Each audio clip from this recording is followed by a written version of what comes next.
Evening, evening, evening. Tottenham 3, Elfsborg nil. Homegrown fairy tales, as the commentator said when those young Spurs players got them goals.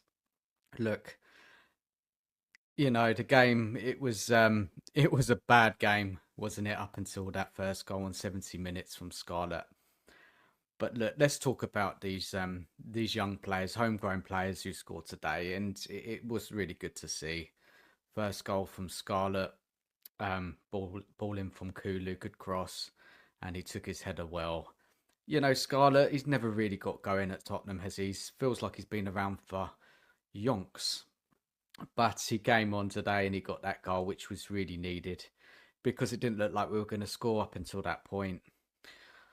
Then a little while later, on, let me tell you, 84 minutes, Richarlison was subbed.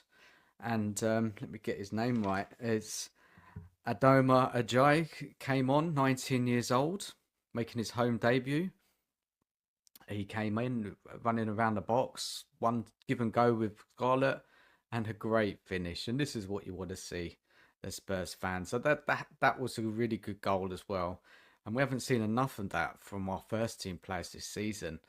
I was so happy for him. Look, the opposition, we know Elfsborg by that stage were absolutely knackered. But still, look, what a great uplift for us fans, because this season has been absolutely it's been horrible, to be honest. Then late on the 94th minute in injury time, Mikey Moore with a run. He shrugged off a defender or midfielder, ran at their defence, and tippy-toed round him, and he put in a left-shotted left foot, no, not a right foot shot down low on the left side of the goal. And yeah, I was so happy for him to get that goal. And then the whistle blew 3-0.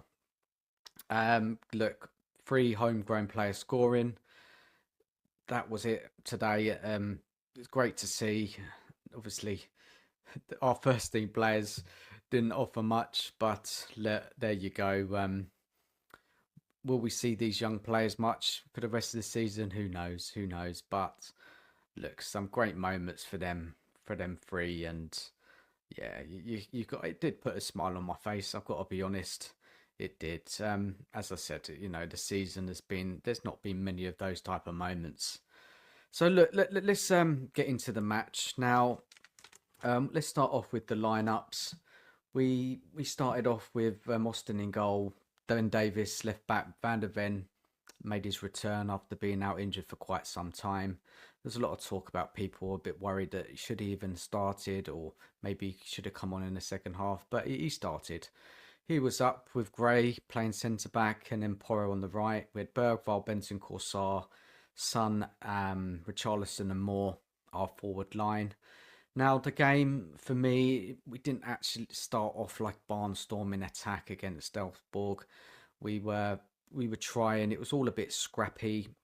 I think there was a first attempt on target with I think it was a Porro header on 23 minutes or something like that. But we just lacked so much invention. There was some flashes from Son trying to roll back the years, some bits of skill from him trying to create things. And there was a couple of saves the goalie had to make. One from Saar, and there was another a shot from Moore as well. But Elfsborg, they set up obviously very defensive. What they were going to do? We all knew this, and they were working hard, defensively organised, and we just really kind of huffed and puffed in that first half, and it was all a bit of a bore fest, to be honest. When it got to half time, what I was thinking at that point is that the second half, that Elfsborg would tire throughout that second half, and then we would grab a goal. So there were some changes at half time by Ange. He took off Van der Ven, which was very sensible from him. He brought on Radu. He brought on Basuma for Bentancur. Took off Son and brought Kulusevski on. But again, we really struggled to really create anything clear cut. A lot of crosses in the box, corners, trying to get a goal. But I mean, again, Elfsborg were defending very well, and it was all a massive struggle. And then there was that injury, wasn't there, to Radu, which was sad to see. Another injury. He tried to carry on, but he had to come off, and that's when Dane Scarlett came off the bench. on when was it now? It must have been on around 69 minutes. And it wasn't too long until he scored that goal. Kulu with a cross in from the right with his left foot, and Scarlett was there to header it in, and it was a good goal. Now it was 1-0. And as I said earlier, the young man Ajayi came on as well for Richarlison. He scored his goal, and Mikey Moore got that late goal. And look, it wasn't a great spectacle, and our first team players didn't impress, and we really had to rely on those young players. And you could just kind of think, you compare some of our forward players, and they don't inspire you, do they, this season? And seeing some of them young players come on and make an impact, yeah, look, you've got to look at the opposition as well. Like Elfsborg, they're on their kind of their season starts. They're on their kind of like not winter break, but their season finished in November, so their league season ain't even got going yet. So they've had a few friendlies, a couple of games in the Europa League. So they weren't really fully fit. They weren't match fit, but when you kind of get into a season that they're not fully ready yet. And they're not having the regular games. Spurs have got something, I heard something like ridiculous 18 matches in a certain period. So yeah, chalk and cheese there. And Elfsborg, they were nothing special really. They didn't offer anything in an attacking sense. There was a chance in the second half where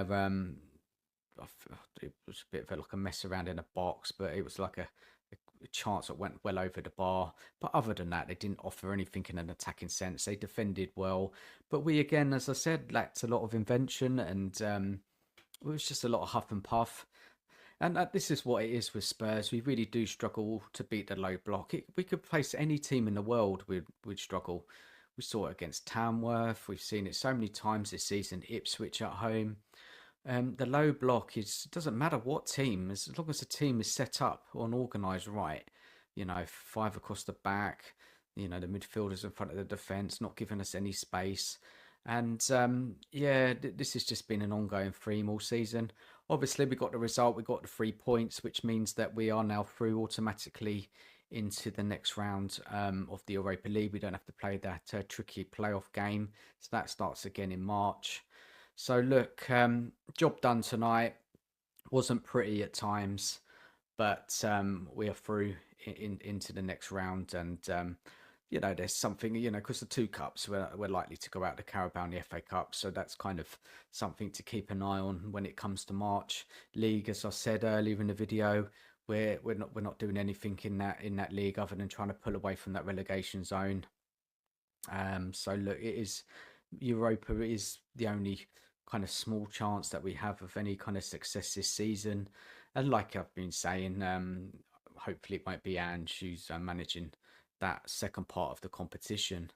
But look, just to summarise, great to see the young players score. Horrible performance up until 70 minutes. Job done, through to the next round, and bring on Brentford on Sunday. And yeah, I can't say I'm looking forward to that match. But anyway, guys, leave your comments. Tell me what you think of the game. And and I'll be back and I'll speak to you all soon. Take care. Good night.